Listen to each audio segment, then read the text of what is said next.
Olá, sejam todos bem-vindos ao canal Intercontinental, a mais um programa Nossa Saúde. Um programa que tem uma parceria maravilhosa com a clínica do Dr. Jorge Jaber. Esse programa de fundamental interesse para todas as pessoas que querem entender mais sobre transtornos psiquiátricos e, principalmente, sobre a questão da adicção. Essa doença, esse transtorno que leva muitas pessoas para dificuldades enormes. Não só os próprios usuários, como as famílias também. No programa de hoje, o Dr. Jorge Jaber não estará participando, porque hoje ele está de plantão. E o plantão é sempre aquele momento em que a pessoa tem que estar atenta ao que acontece dentro da clínica.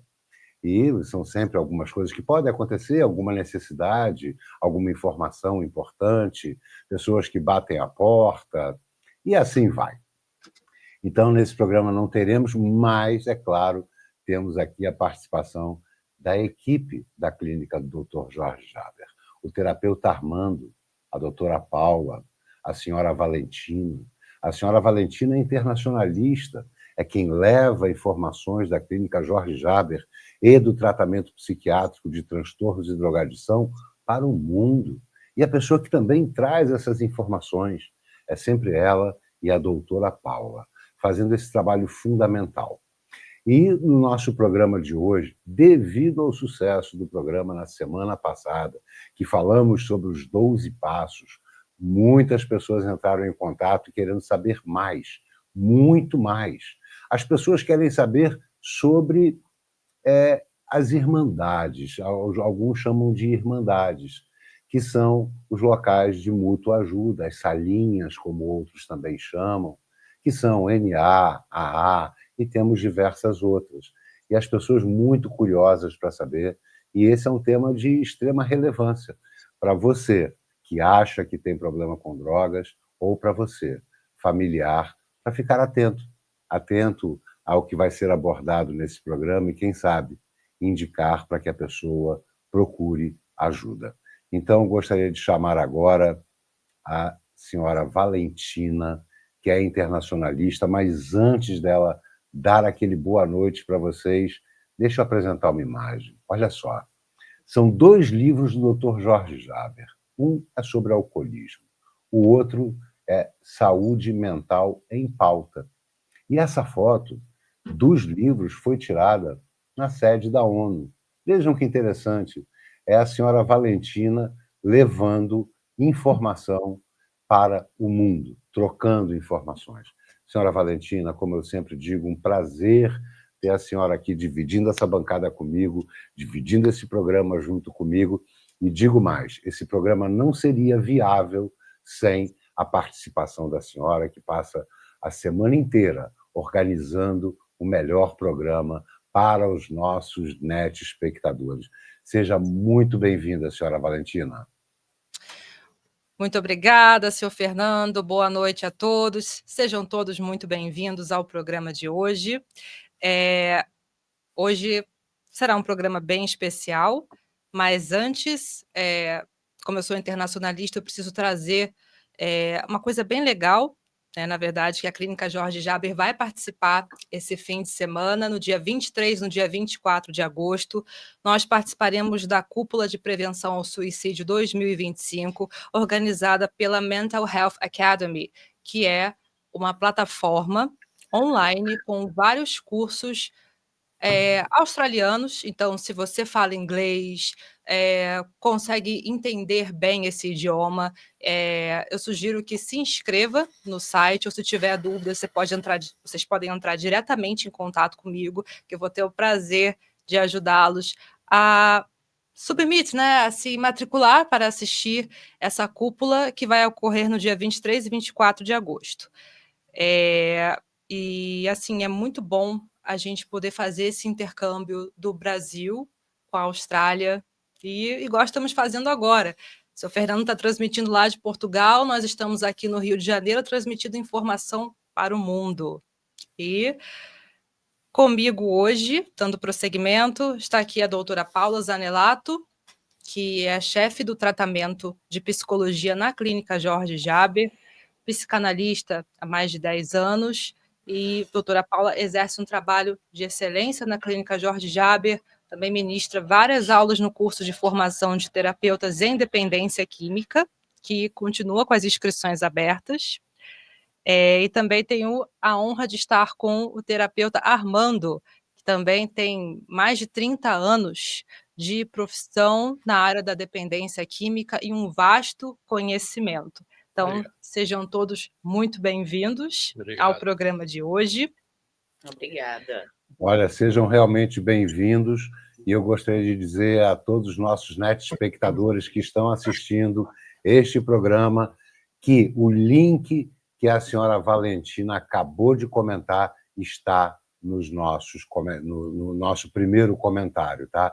Vai estar afixado ali e também afixado na área de descrição desse programa. Muito obrigado. Bom, obrigada, senhor Fernando.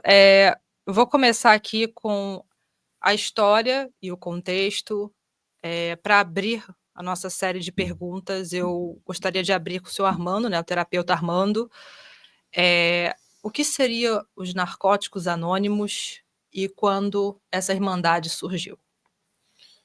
Bom, boa noite a todos, primeiramente, né? É um prazer estar aqui. E Narcóticos Anônimos surgiu em 1953, como nós o conhecemos agora, né? E ele vem do AA, né? Antigamente você tinha reuniões que eram os alcoólicos junto com o pessoal que tinha problema com outras drogas também, e depois a coisa foi evoluindo e surgiu Narcóticos Anônimos em 1953. NA é uma irmandade ou sociedade. E eles se apresentam assim, né? E é uma irmandade que tem um propósito, que é ajudar pessoas que têm algum problema com o uso de drogas, né? Ou pensam ter algum problema com o uso de drogas, a se recuperarem, né? Então, basicamente, Narcóticos Anônimos é uma sociedade que utiliza 36 princípios para a recuperação da adicção. Então, esse é um grupo de Narcóticos Anônimos. O senhor comentou, senhor Armando, sobre o nascimento do grupo, né? E depois foi tendo a divisão dele, embora seja o mesmo método e tal, deve ter algumas diferenças, porque nós temos, só na área de drogadição, aí temos o AA e o NA. Qual é a principal diferença entre os dois grupos? E eu faço essa pergunta fazendo uma colocação também. Eu conheço várias pessoas que são do NA, mas que quando estão em viagens e não tem na cidade que eles vão à sala do NA, eles vão ao AA, como se fosse a mesma irmandade. Eles vão, eles partilham, e isso é fundamental, que as pessoas participem. Se não conseguem achar, depois de já estarem integradas, a sala do AA, do NA. Mas existem algumas pequenas diferenças, não é? Existem, mas na verdade, se eu pudesse colocar de outra forma, esse movimento anônimo, assim, de AA e de NA, ele é um grupo que funciona com 36 princípios. Eles são organizados de uma maneira tão simples assim e tão de fácil compreensão que você pode, em qualquer local, com poucos recursos, promover uma reunião. A diferença, às vezes, está no objeto em que é o foco da reunião. Por exemplo, da outra vez que a gente estava conversando, eu mencionei que o AA ele dá um foco no álcool, né? Nós éramos impotentes diante do álcool. E já com o surgimento do NA, em vez de falar que nós éramos impotentes diante da droga, ele coloca da doença, né? Da adicção. Obviamente, se você pensar que há uma diferença, que um surgiu em 35, o outro só em 53, nesse período todo, vários conceitos foram surgindo, né, e foram sendo aprimorados, né? Por exemplo, conceito de doença, critério de diagnóstico. Então, quando surge o NA, quando ele coloca no primeiro passo dele a questão de ser impotente diante da doença, ele abrange esse diagnóstico e os seus comportamentos. E aí fica um pouco mais amplo para a pessoa se identificar. Mas, basicamente, é isso. Assim. São 36 princípios, né, que surgiram a partir de 1935, 38 passos, 39 foi publicado. E esses 36 princípios eles são muito simples de você compreender. E talvez esse seja o segredo do sucesso dessas irmandades. Porque, assim, se nós três sentássemos aqui e nos reuníssemos em cima desse método, desses princípios, a gente faria uma reunião, entendeu? Por exemplo, bebedores de água anônimo. Você usa 12 passos para tudo. E esses princípios eles são importantes porque, além dos passos, você tem as tradições e os conceitos de serviço, né? Que aí já vai na estrutura desses movimentos, né? Assim, as tradições é como é que a gente vai lidar com o mundo externo, né? Como é que o AA lida, ou o NA lida com o mundo externo às reuniões. Né? E aí é um rico, é de muita riqueza de detalhes ali, né? Estrutura de serviços, como é que funciona, a estrutura do grupo em si, né? Então, acho que funciona por conta disso. Quando o senhor menciona ser impotente diante da doença, o que seria isso? Seria que, na verdade, o adicto ou o alcoólatra ou o portador de algum transtorno no uso de substâncias ou que tem a ver com compulsão, com obsessão, né? Ele é impotente diante do problema em si. Ele precisa de ajuda. Ele sozinho não vai dar conta. Entendeu? E por isso também que no início do enunciado, né, está escrito assim, ele não diz que nós somos impotentes. Ele diz que nós éramos impotentes no passado. E ali ele faz uma coisa importante, foi bom a senhora falar. Até o surgimento do AA em 1935, os tratamentos eram assim, olha, eu vou tratar você, você vai se recuperar e você vai parar de beber. A partir do AA, ele inverte essa lógica. Ele fala assim, olha, você vai parar de beber aqui e aí você consegue se recuperar. Porque enquanto houver a relação com o uso, eu não consigo te ajudar. Então, esse é o princípio do negócio. E essa inversão ela foi assim uma grande descoberta. Entendeu? Ninguém tinha pensado nisso antes. Né? E aí isso se organiza em torno dessa questão. Você para o uso, você é impotente diante do uso. Se você ficar tentando usar, você não vai conseguir se recuperar. Você para o uso, eu vou te ajudar. E aí o pessoal se reúne para ajudar uns aos outros. É assim que funciona. Ok, então eu queria emendar aqui com uma pergunta importante. Essas organizações, tanto de NA e de AA, elas estão em diversos países do mundo, não sei quantos, acho que alguém na mesa saberá me responder. Mas a pergunta principal é: como funciona essa organização, o financiamento disso?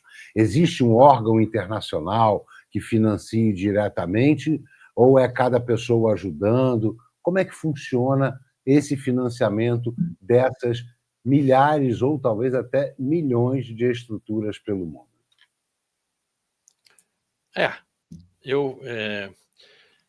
Essa estrutura funciona, né, dessas irmandades. Geralmente, todas as irmandades baseadas em 12 passos têm a mesma estrutura no sentido de organização. Assim, a base da pirâmide, que é o indivíduo, é quem detém o poder ou o controle, entre aspas, do funcionamento da organização. Então, assim, o indivíduo, né, 2 ou mais se reúnem e formam um grupo.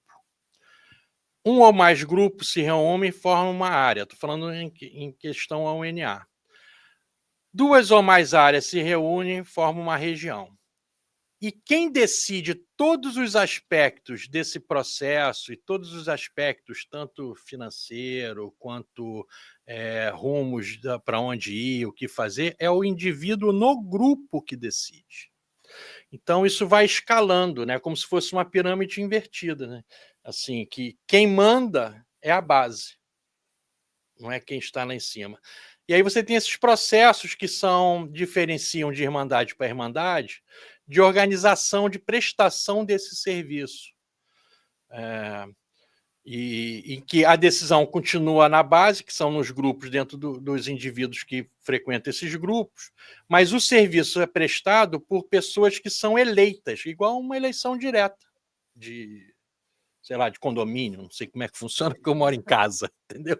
Mas assim, você vai e você elege aquela pessoa por um período e ele vai prestar um determinado serviço que está escrito dentro daqueles conceitos que eu falei, que são 36 princípios. Você tem 12 conceitos de serviço, né? E é como se fossem as leis, o funcionamento, o estatuto, né? Se fosse uma empresa, seria o estatuto da empresa. E funciona dessa forma, né? Ele é autogerido, não tem ligação, nenhuma irmandade dessa tem ligação com, pelo menos que eu conheça, com nenhuma outra entidade. Não aceita doação, né, Fernando? Armando, não aceita. Não aceita doação, não é isso? Não aceita. É importante de mencionar. Não aceita doação de nenhum lugar, correto? Sim. Não aceita doação. Desculpa aí no estúdio. Mais uma vez eu estou com problema de áudio com a doutora Paula. Puxa vida. É alguma coisa que está acontecendo, já aconteceu no programa passado e nesse também. Vamos tentar corrigir para o próximo programa. Mas eu queria, então, doutora Paula, que a senhora jogasse um pouco mais a voz para fora para corrigir o problema do microfone e também chegasse o microfone mais para perto. Desculpe interromper a sua linha de raciocínio, mas as questões técnicas têm sempre que ser observadas. Maravilha. Bom, eu gosto de botar a voz imponente para fora, é bom. Espero que ajude um pouquinho. Na verdade, eu me intrometi aqui na resposta do Armando, porque eu acho importante fixar nesse ponto dessa tradição do NA e do AA também, de não receber doações externas, desculpa, né? Não receber nenhum tipo de doação. E aí eu só quis confirmar isso com o Armando, que é especialista, né? Além de não receber nenhum tipo de doação, ele não se envolve em nenhuma questão fora do grupo. Ele não entra em políticas públicas, ele não fala, ele não se mete em questões morais, nada disso. Ele não se envolve com nenhuma irmandade, pelo menos das que eu conheço, que eu tive oportunidade de conhecer, não tem nenhuma opinião, eles colocam assim, não temos nenhuma opinião sobre questões alheias ao propósito da irmandade ou das irmandades. Então, isso protege muito bem o sentido da coisa, né? E por isso que eu acho que foi crescendo. E respondendo já uma pergunta que o Fernando fez, né?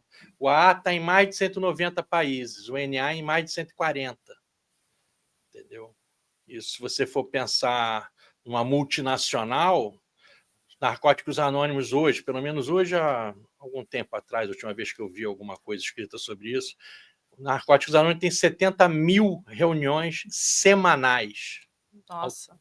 Ao redor do mundo. E teria algum país que o senhor pense agora, no momento, que não faria parte, que não adotaria o NA? Algo vem à sua mente? Porque eu sou internacionalista, eu tenho muita curiosidade em saber. Olha, eu não sei se eu consigo responder isso não, mas geralmente países muito fechados por questões religiosas, que tem uma punição muito severa por consumo de alguma substância, alguma coisa, você tem dificuldade de ter esse tipo de irmandade, né? Por questões políticas, né? Assim, pode haver uma perseguição. Então, eu acredito que nesses países seja mais difícil. Apesar disso, eu sei que em outros, por exemplo, no Irã tem grupos anônimos. Mas tem uma religião... Teria o quê? O AA, o NA? Tem os dois. Tem os dois. Tem. Muito bom. Entendeu? E eu acho que tem neuróticos anônimos também lá. Acho, não tenho certeza. Acho que, por exemplo, um Afeganistão não teria um NA, Talvez não, né? Somente agora quem está no poder lá, mas eu não... não vamos entrar nesse mérito. Exato. A senhora que puxou, não fui eu, não. Eu estava quietinho. Nas irmandades não se coloca política no meio. Não pode, embora a política sempre interfira em uma toda outra a coisa que eu posso mencionar, já para encerrar essa parte, assim, ninguém fala em nome de nenhuma desses movimentos. né? Cada pessoa transmite a sua opinião pessoal sobre questões ali dentro. Agora, eles têm organismos. O AA tem um grupo que é um subcomitê que leva a informação ao público, e aí eles falam para o público. O NA também tem grupos que vão a instituições para levar essa mensagem, que o propósito é esse, levar a mensagem de que é possível se recuperar. Então, você tem uma estrutura de serviço que premia isso. E aí eles são treinados, eles fazem treinamento interno de como é que vai falar, qual é a linguagem que vai usar, qual é o local que ele está se apresentando, se é num colégio, se é num presídio, se é num hospital. Então, é uma organização muito bem definida e muito bem... de funcionamento muito eficaz, entendeu? E já funciona há tantos anos, né? Pô, a fez 90 anos. Né? Sim, curioso. Aqui um detalhe, né, que tem a ver com o que o senhor está falando, mas a primeira vez que eu me recordo de ter ouvido algo sobre AA, sobre NA, curiosamente, foi no Chaves. Curiosamente, foi no mesmo? Chaves. Acho que era o Seu Madruga. A Chiquinha estava comentando que o Seu Madruga tinha ido no Alcoólicos Anônimos, se eu não me engano, tinha sido isso, ou então tinha aparecido um cartaz. Mas tem muitos anos isso, então acho que assim, o universo dos filmes, né, enfim, das novelas, né? A gente tem até uma novela agora. A doutora Paula poderia falar melhor sobre isso, porque eu sei que a senhora assiste o Vale Tudo, né? Então, a senhora poderia falar mais sobre isso. Né, na verdade, quando você puxou sobre o Chaves, eu me lembrei, na verdade, eu não estou assistindo, mas como está tendo uma repercussão muito grande essa novela aqui do Brasil, esqueci da câmera, tá vendo? Estava olhando para a senhora Valentim, esqueci da câmera. Estou acostumada com essas câmeras, porque a gente fica aqui num bate-papo constante, não é? Então, tem uma novela que está reprisando agora aqui no Brasil e que está dando bastante ênfase ao Alcoólicos Anônimos. Tem a personagem que ela é uma alcoólica, ela está perdendo o controle constantemente, ela transborda de questões emocionais também, e eu acho que isso está chamando muito a atenção e pegando um público muito abrangente, né? Porque o que eu acho muito interessante dos grupos de mútua ajuda, dentro desse conceito de salvar vidas, em mais de 140, 170 países, 70 mil reuniões por semana, como a gente está trazendo, é a ideia de ser gratuito, de ser acessível, né? E infelizmente, a gente vive num país que nem todo mundo tem acesso à saúde de qualidade. E eu acho que o Narcóticos Anônimos, como alcoólicos, eles atendem a uma grande parte da população, coisa que a novela, né, ela também faz, ela chega a uma grande parte da população. E muitas vezes nas novelas a gente não tem uma informação de qualidade. Então, o que eu acho que está muito interessante nessa novela é levar a mensagem, né? Como a gente está falando, a ideia é levar a mensagem para que a gente possa ajudar alguém, para que a gente possa salvar alguma vida. Né? Então, a criação de um despertar, talvez, não é? Isso, e aí eu acho que nesse sentido essa novela está causando um rebuliço, como se diz, e levando a mensagem bem bacana. Aproveitar... E aí eu tenho me atentado às cenas, né? As cenas sobre isso, tenho procurado buscar só no canal as cenas, e eu acho que tá bem bacana, bem bacana. Eu queria aproveitar a presença da senhora, doutora Paula, porque eu até anotei uma pergunta aqui que eu achei que seria muito importante para esse programa, que tem a ver exatamente com a sua função, que é a psicologia. Vamos lá. A pergunta está aqui, está anotadinha, desculpem, eu vou ler. Como os princípios dos 12 passos do NA podem ser compreendidos à luz da psicologia, especialmente no que diz respeito à mudança de comportamento e à construção de novos padrões emocionais e cognitivos? Muito bem. Fazendo um contraponto com os 12 passos diretamente, o primeiro passo é identificar, né, que eu tenho um problema. identificar que eu sou impotente perante a droga. Então, trazendo isso para a psicologia, eu, quando busco uma terapia, por exemplo, né, normalmente a gente quer mudar alguma coisa na gente. Né? Claro que tem pessoas que buscam a pessoa está muito bem na vida, mas ela gosta de falar, ela gosta de ter um espaço, mas geralmente as pessoas buscam quando tem um problema. Então, eu faço um contraponto com o primeiro passo, que é admitir que eu sou impotente, que eu tenho um problema. E seguindo na linha dos passos, o segundo passo, o terceiro passo tem a ver com a entrega e a busca de alguém que possa me ajudar. Então, eu busco um profissional, eu busco entregar o meu problema. Né? E, a partir disso, do quarto passo em diante, dentro de Narcóticos Anônimos, a gente vai falar de inventário moral, a gente vai falar de levar a mensagem, a gente vai falar de reparação, e são mecanismos que aparecem muito nas terapias, de forma geral. Né? Quando eu faço um inventário sobre a minha vida, né, eu estou buscando o quê? O autoconhecimento. Né? Eu estou buscando enxergar a minha responsabilidade diante das coisas que estão acontecendo na minha vida. Na psicologia, a gente ensina muito, procura trazer para o paciente qual o papel dele em tudo isso que está acontecendo, porque quanto mais adoecido alguém está, mais esse alguém projeta seus problemas no outro. Né? Então, acho que a função da psicologia é trazer o sujeito para essa autorresponsabilidade. E os 12 passos ajudam muito nisso, né? A pessoa olhar para a própria vida, fazer reparações com quem necessário. E o 12º passo, por exemplo, que é levar a mensagem, tem a ver com o estilo de vida. Né? Então, quando eu já estou mais avançado no meu tratamento, eu consigo mudar o meu comportamento e mudar o meu estilo de vida. Então, além disso, né, tem muito a ver com as técnicas de terapia cognitiva comportamental, que visam regulação emocional, e por aí vai. Assim, eu acho que a gente usa muito no dia a dia da clínica, né? Totalmente, não tem uma separação. Grupo de psicologia e grupo de 12 passos. Não, está tudo interligado. Perfeito. Entendido. Senhora Valentina, por aí, por favor. Por aí, Armando, mais ou menos isso.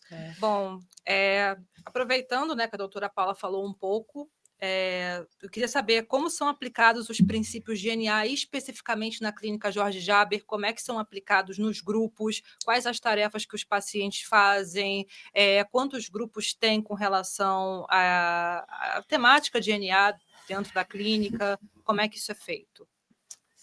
Bom, vamos lá. Quantos grupos? Agora são 5 grupos diários, né? Pelo menos aí 25 grupos por semana, mais os do final de semana. A gente tem uma rotina intensa, como eu já tenho mencionado aqui. E a gente primeiro leva a mensagem ao paciente, a gente ensina o paciente o que são os 12 passos. Isso a gente faz através do estudo de literatura. Então, eu tenho grupos com a literatura de AA e de NA.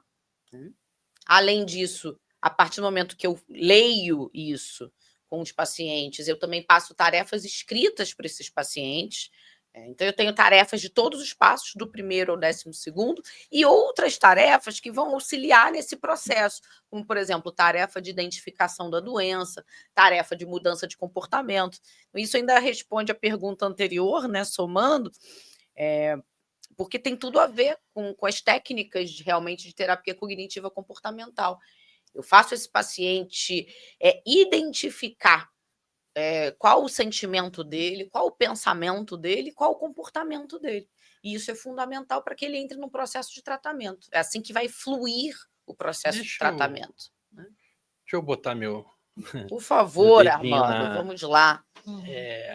Eu vou fazer um raciocínio um pouco diferente. Assim, o paciente, quando vem pedir ajuda dentro do centro de recuperação, a primeira coisa que a gente faz é identificar quem está chegando, né? Então, quem é essa pessoa, qual é a necessidade dessa pessoa, quais são os recursos que ela tem para a gente poder ajudá-lo. E, a partir daí, a gente vai criar o que a gente chama lá de PIT, né? Que é o Plano Individual de Tratamento. Nesse modelo, a gente já vai pelas necessidades dele, qual é o grupo, ou qual é a abordagem principal para aquela pessoa. E nesse pitch, a gente vai criar primeiro assim, qual é o objetivo da gente? O objetivo da gente é dar alta para o cara melhorar e sair. Ele chegar lá, se reconstruir, melhorar e sair. Para que isso aconteça, ele tem que ser protegido, às vezes, primeiro. Então, assim, a gente vai no objetivo a longo prazo, que é ele melhorar, mudar o estilo de vida dele e ter condições de viver. Né? Eu estou fazendo isso bem genericamente. A gente vai criar também pequenos objetivos a mais curto prazo. Por exemplo, posso utilizar o que a doutora estava falando, fazer uma tarefa por escrito, porque essa pessoa está em negação.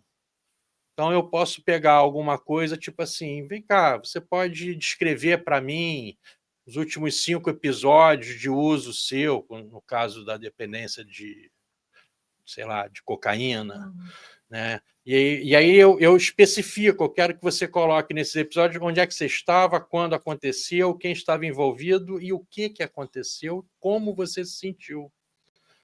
E aí, a partir desse momento que ele vai colocando isso num grupo, essa troca, porque o outro paciente vai falar, mas vem cá, você está falando isso, mas... Entendeu? E aí isso vai enriquecendo o modelo e o conteúdo do negócio.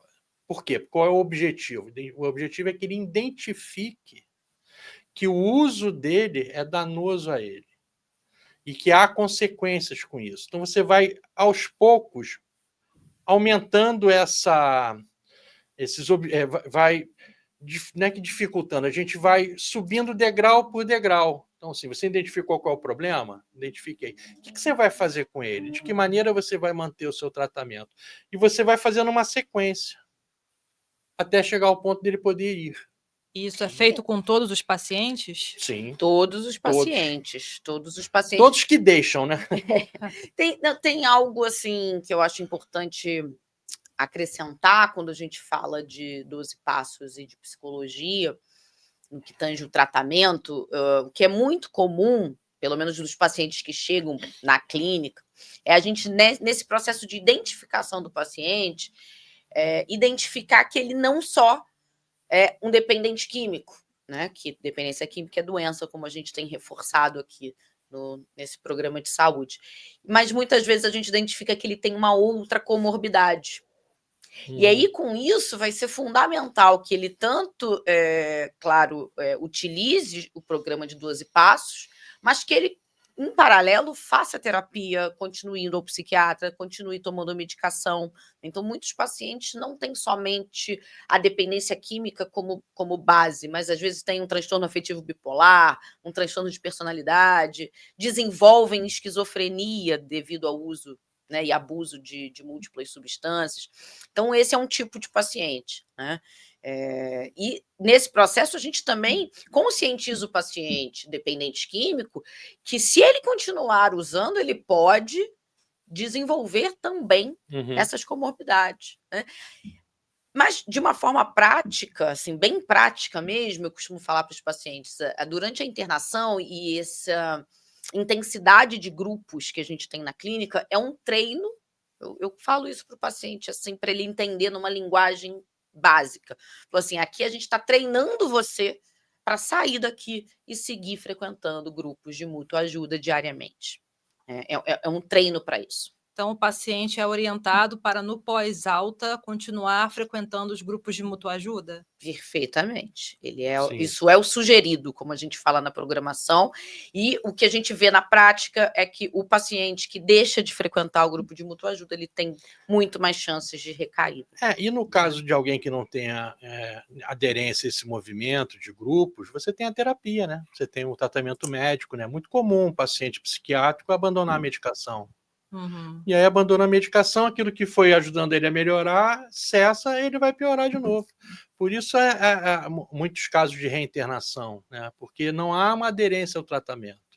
Eu acho que ali tem uma coisa importante que a gente tenta sempre identificar dentro das necessidades do paciente e dos recursos que tem, né? Que a família é um recurso, dinheiro é um recurso, o local que ele mora, se ele tem grupos perto, é um recurso. e fazer esse link com essas coisas, se ele vai conseguir se manter em tratamento. Porque, por mais que possa ser um episódio ou alguma coisa que não tenha uma cronicidade maior, a recuperação sempre demora, sempre leva tempo. E por isso a importância da mudança do estilo de vida. Sim. E dessa ajuda, né, que o programa dá para o paciente, de fato, internalizar essa mudança no estilo de vida. Eu estava me lembrando aqui uma frase de uma paciente minha, poucos dias antes dela recair no uso de múltiplas substâncias. Um dia que eu falei com ela e ela falou assim: hoje é minha folga, eu não vou ao grupo. E quando eu ouvi ela falando isso, aquilo ali me suou. Eu falei: olha só, não, o sugerido é que você vá ao grupo. Ela: não, mas eu tô cansada, não vou ao grupo. Então eu percebi que ela não entendia ali o grupo como algo já pertencente a esse novo estilo de vida dela, e sim como uma obrigação. E nesse processo de despertar que a gente fala, é bonito de ver o paciente que passa a respirar aquilo ali. Ele não tem que ir até lá. Aquilo ali passa a ser a vida dele. Já faz parte do dia dele. Ele deseja ir. E isso faz toda a diferença no tratamento.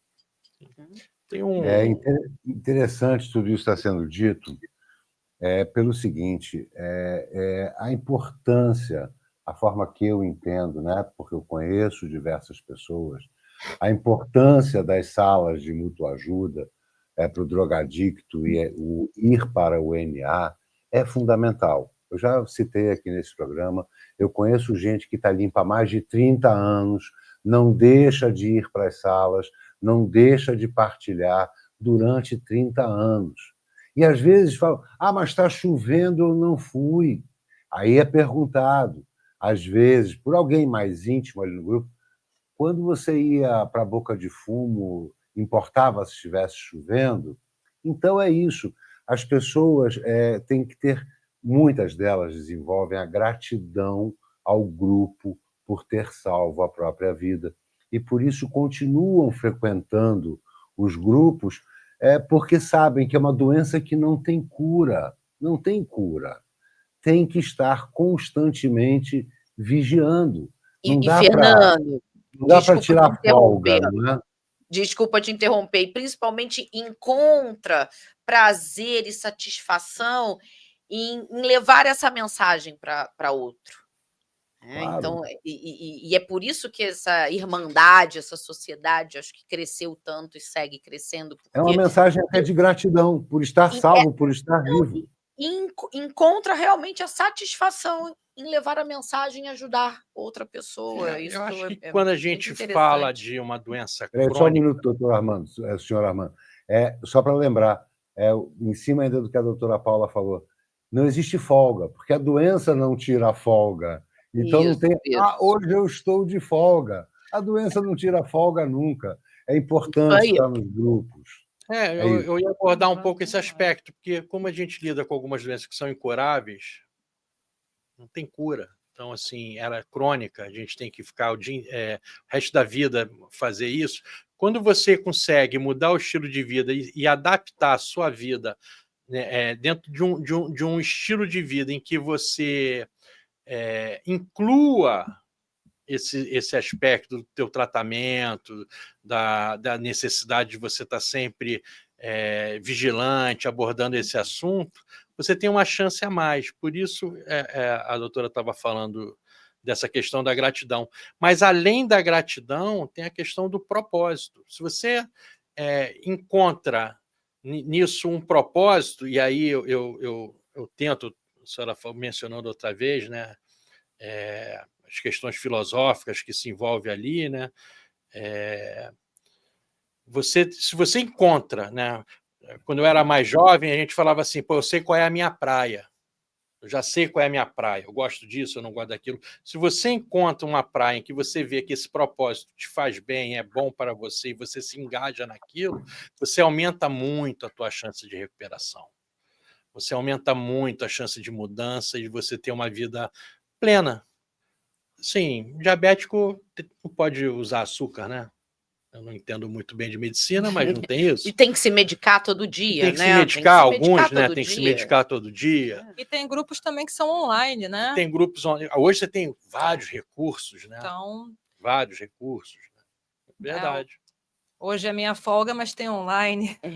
Pois é. Isso aí. Exatamente. E aí tem a ver com o propósito. Se você tem um propósito, você mesmo vai fazer esse link. Ah, não, eu não vou lá, não, estou cansado. Eu estava aqui lembrando, o historiador, né, nosso especialista aqui é o senhor Armando.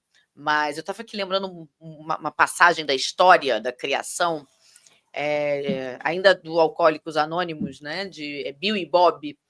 E, se eu não me engano, Armando, você conta melhor, me corrija se eu estiver errada, Bill, né, foi lá ao encontro de Bob e percebeu que enquanto eles ficavam conversando e ficavam juntos, ele não sentia a vontade de usar. E a partir disso, foi por aí? Tem uma passagem, acho que é no Melhor assim? de Bill, num livro, ou Grapevine, alguma coisa assim, que ele conta essa história em que ele chega numa cidade do interior e buscando esses grupos Oxford que tinham sido indicados dele dentro do hospital, que ele precisava ter uma conversão espiritual. E aí ele vai atrás disso e procura ali, pergunta pro padre, né, que eu era o maior bêbado da cidade. Aí apontam o médico. O médico era o maior bêbado da cidade. E ele vai lá para tentar conversar com o Dr. Bob, e o Dr. Bob já de cara, né, em negação, né, resistente, já fala, olha, já vieram aqui, já tentaram falar comigo, já me levaram para a igreja, eu frequento o grupo, mas eu não consigo parar de beber. Aí Bill fala para ele assim, não, você não está entendendo, eu não vim aqui para você parar de beber. Eu vim aqui para eu não beber. E aí eles começam a conversar sobre isso. E nenhum dos dois bebem. Então é o tal do despertar espiritual. E a magia vamos dizer assim, da irmandade, do encontro, né? Do estar irmanado, como se fala.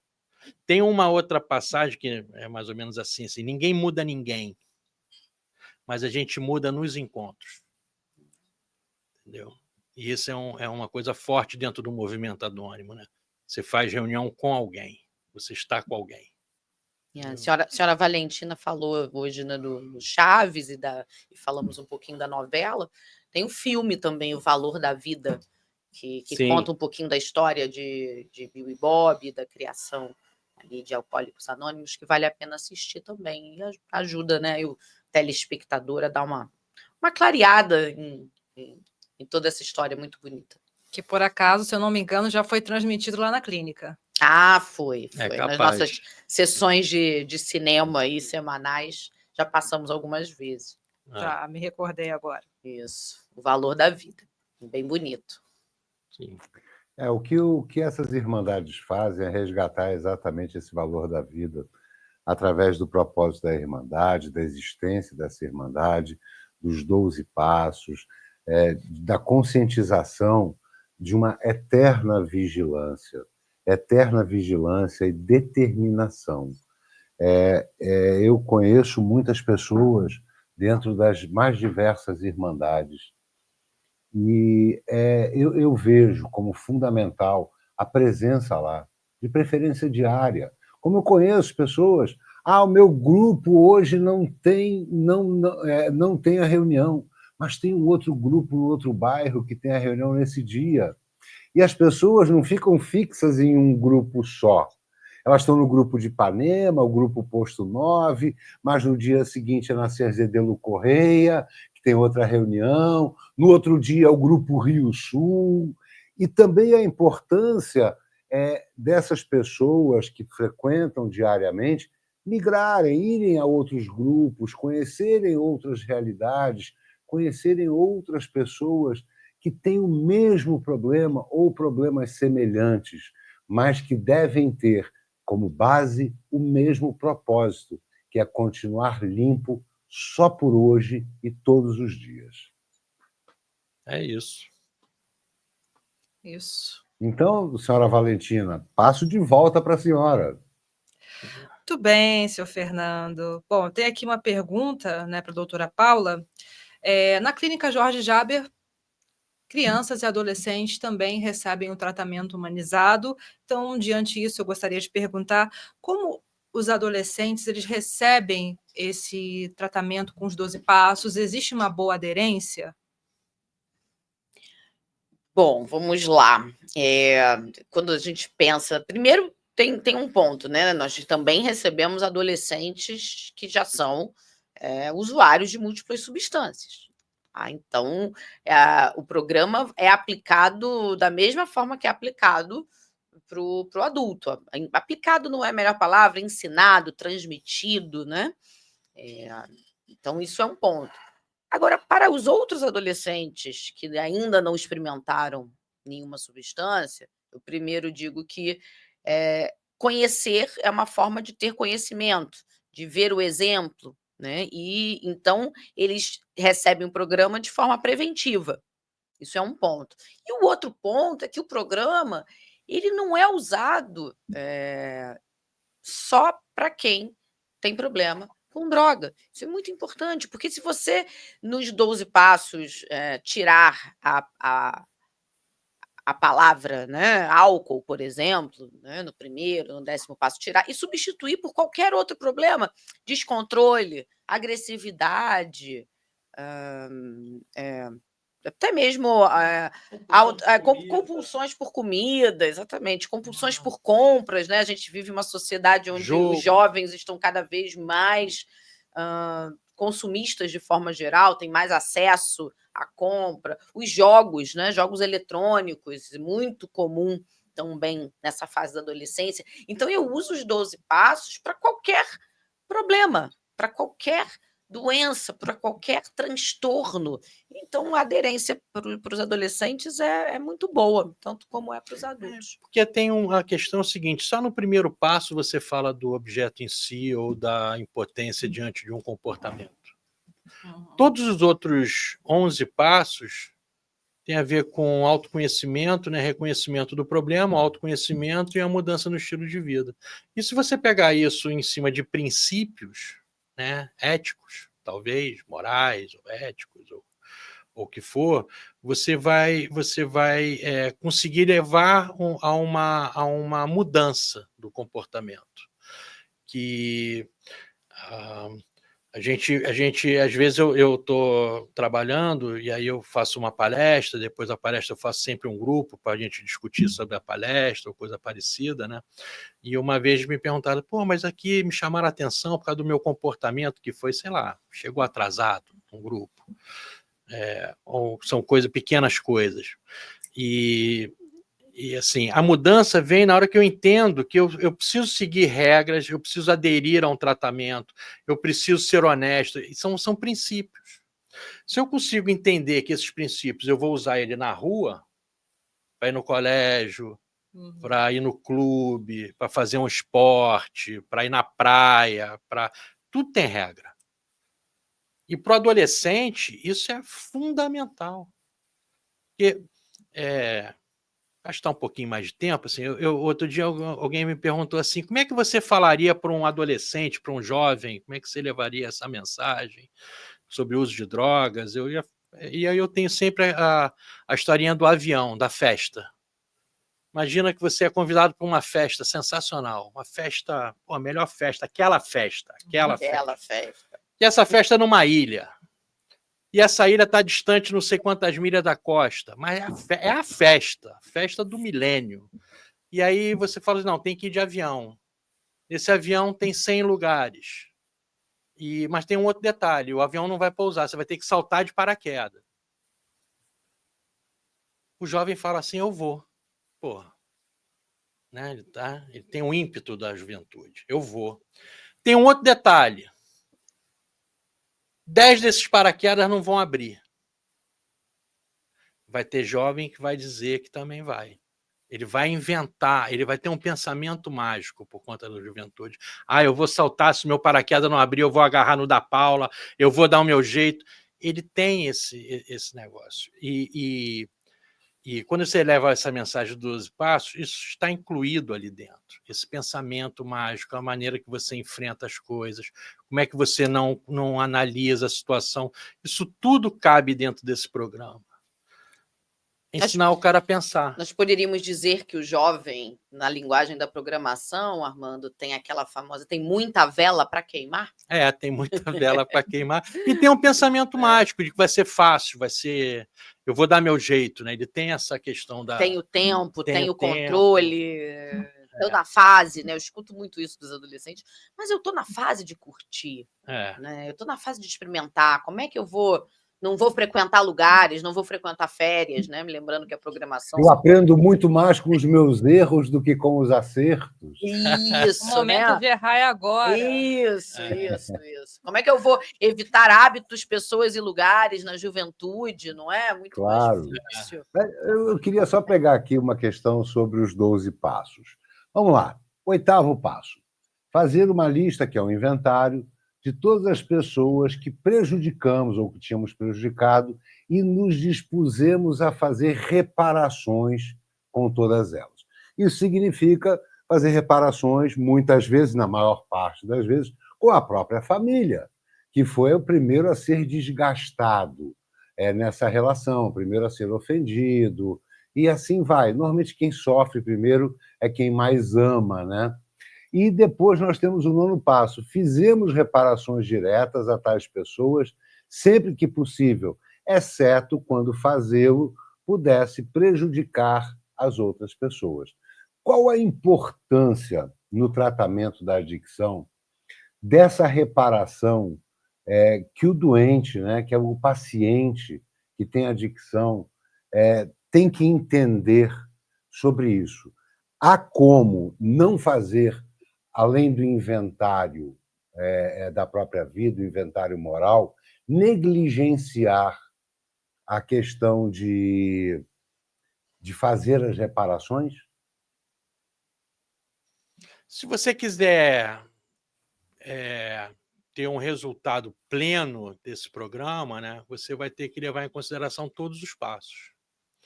E tem 2 coisas importantes aí. Quando você menciona no 8º e 9º passos, fazer reparação não significa pedir desculpa. É reparar o dano.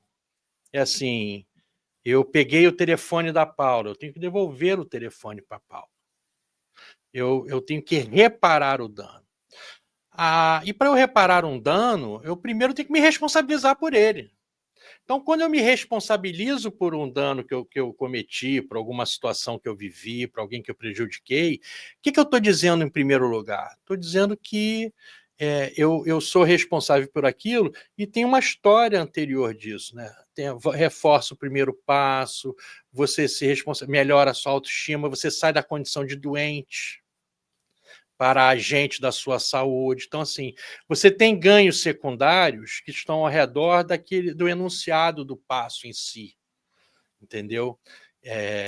Então, quando eu faço, primeiro eu faço a lista, eu entro em contato com o que aconteceu, e aí eu posso, por exemplo, no Movimento Anônimo, você tem padrinhos que te ajudam, você pode partilhar com o seu padrinho, falar sobre aquilo, pegar sugestões, você tem na terapia, sentar com a sua terapeuta e falar sobre isso, entender qual foi o processo. Então, assim, quando você faz a lista, você entra em contato. Quando você entra em contato e você consegue se responsabilizar sem ficar dando desculpa, eu fiz isso porque meu pai era chato, eu fiz aquilo porque a minha mulher pegou no meu pé, eu fiz aquilo outro porque eu estava bêbado. Óbvio que você está bêbado. Quem bebeu? Foi você, não fui eu. Então, você que tem que reparar. Então, esse tipo de programação, um passo ele está sempre linkado com o seguinte: a base é o anterior e ele dá um ensejo para o seguinte. Quando chega no 12º passo, você volta para o primeiro. Quando você vai levar a mensagem para o outro, você admite que você é impotente. Então, é um ciclo. E você vai sempre se aprimorando nesse ciclo. A reparação em si, ela pode ser direta ou indireta. Por exemplo, a mãe do cara morreu. Ele entrou em recuperação, a família já tinha morrido. Como é que você vai reparar isso com a sua mãe? E principalmente, né, Armando, a mudança de comportamento. Não adianta, eu vou e estouro o cartão de crédito. E aí eu peço desculpas e no mês seguinte eu estouro o cartão de crédito de novo. Então, isso não é uma reparação. Ou, como diz no passo, né, a minha reparação não pode ou não deve afetar outra pessoa. Eu me lembrei aqui de uma situação, de uma reunião aberta, onde um paciente, um adicto, né, estava na reunião e ele começa, a esposa dele estava presente, e ele começa a fazer uma reparação profunda e contar os casos que ele teve, e as traições que ele fez à esposa, que ele magoou ela profundamente. Né? Então, a reparação ela tem um limite também, não é? A forma é importante, por exemplo, talvez ela tivesse se sentisse diferente se não fosse em público, fosse com ela, se tivesse tido uma abordagem diferente, a ajuda de um profissional ou de alguém para poder intermediar. Aí você tem que, cada detalhe é individual. Mas o fato é que se você quiser ter a plena benefício pleno do programa de Narcóticos Anônimos, qualquer programa de 12 passos, você tem que dar importância em todos eles. O senhor colocou uma coisa muito importante, né? Que talvez eu tenha formulado mal minha pergunta. A reparação não significa necessariamente pedir desculpas, mas obrigatoriamente significa fazer diferente, porque houve a percepção do que estava errado, do que fez de errado. Então, como a doutora Paula colocou, não adianta estourar o cartão de crédito esse mês, pedir desculpas e estourar de novo. O fundamental e a importância dos 12 passos é a reformulação da vida da pessoa, da tomada de responsabilidade individual sobre a própria doença e a própria recuperação. Seria isso? Isso mesmo, não é isso? Assim, minha opinião. De forma prática, né? É bem por aí. Você tem que mudar. Assim, você não chegou naquela situação por acaso, não é um fenômeno. Entendeu? É um processo. Esse processo ele para descida, né? E ele também é um processo de subida. Se você negligenciar qualquer aspecto desse processo, você pode não ter sucesso nisso. Além disso, eu continuo achando, né, que a pessoa, por exemplo, usuário de álcool, parou de beber, poxa, cara, muito bom. O aspecto principal, muito bom. É o suficiente? Eu não sei. Né? Porque talvez ele não consiga ter o benefício do programa só em parar de beber. Né? Assim, ele parou no primeiro passo, não conseguiu. Então ele está abstinente, mas está sofrendo, está fazendo os outros sofrer, entra num porre seco, que é um outro tema, porre seco. É uma expressão, né? Para poder fazer, e aí não tem o benefício. Então, assim, é um programa, são 12 passos. Você tem que ter atenção a todos eles. Se você fizer, vai ter sucesso. O senhor mencionou agora o benefício do programa. E nós temos que terminar esse programa de hoje, que traz muitos benefícios a todo mundo que nos assiste, a todas as pessoas que estão querendo mais informação de qualidade, vendo esse papo que é descontraído, porém de extrema seriedade e importância. Então, eu queria passar a palavra para a senhora Valentina, para começar as suas considerações finais. Eu sempre digo, lamentavelmente, esse programa só tem 1 hora de duração, porque Tá assunto... certo, senhor Fernando. Então, rapidinho, eu vou fazer uma pergunta para a doutora Paula, porque eu acho que é importante para a nossa pauta. 1 minutinho, doutora Paula, se a senhora conseguir, por favor. Estou tentando entrar, né? Como as famílias dos adolescentes lá na clínica recebem esse tratamento com os 12 passos? De forma bem prática, os 12 passos também são aplicados aos familiares. Eu tenho o programa de tratamento, né? O grupo de mútua ajuda para familiares, também, não sei se na mesma proporção de ANA, na mesma quantidade, como a gente falou, mas temos muitas reuniões em muitos locais, o Naranon, ou Codependente Anônimos, e os 12 passos são bem parecidos, muda uma palavra ou outra, mas os conceitos e a filosofia são os mesmos, a gente pode se aprofundar melhor aí no próximo programa, numa próxima ocasião. Muito obrigada, doutora. Realmente, esse programa é um programa que tem que continuar por muito tempo, porque o assunto é gigantesco e de uma importância enorme. Eu queria agradecer a senhora Valentina, que está sempre dividindo comigo esse programa, me ajudando muito até a formatar a pauta, tá, gente? Me mandando materiais para minha leitura, para que eu tenha mais conhecimento sobre o assunto que vai ser abordado no programa específico. Queria agradecer a doutora Paula, sempre digo, uma amiga, e virou amiga porque é competente, não é uma... A minha amiga eu chamo de competente, não. É competente e por isso virou amiga. E o terapeuta Armando, que está sempre abrilhantando aqui pela sua própria vivência, a vivência de anos e anos de prática dos 12 passos, das 12 tradições, e tudo que envolve esse processo é fundamental para a busca da sanidade e para que as pessoas fiquem limpas, pelo menos só por hoje. Eu queria agradecer muito a vocês três por estarem aqui. Semana que vem devemos ter de novo o doutor Jorge Jaber aí de volta para engrandecer ainda mais esse nosso programa. Olha, muito obrigado a vocês três aí no estúdio do Rio de Janeiro, tá? Obrigado, boa Obrigada. Obrigada, boa boa noite. Tchau, Tchau, tchau. E eu, de Portugal, vou ficando por aqui, desejando a você que estava nos assistindo uma excelente noite. Peço que divulgue, que compartilhe esse programa. Muitas pessoas precisam desse conhecimento que está sendo passado nesse programa. Esse programa tem um propósito, ele tem uma missão, que o doutor Jorge Jaber, quando eu conversei com ele, ele falou assim: Fernando, excelente ideia, vamos fazer. As pessoas precisam ter acesso a esse conhecimento. Então, você que está nos assistindo, ajude, curta, compartilhe, divulgue para os amigos, divulgue para todo mundo, pois a drogadição afeta a todos nós, de maneira direta ou de maneira indireta. A todos vocês, uma boa noite e nos vemos na próxima quinta-feira, às 20h30, aqui no canal Intercontinental, com o programa Nossa Saúde. Muito obrigado. Até lá.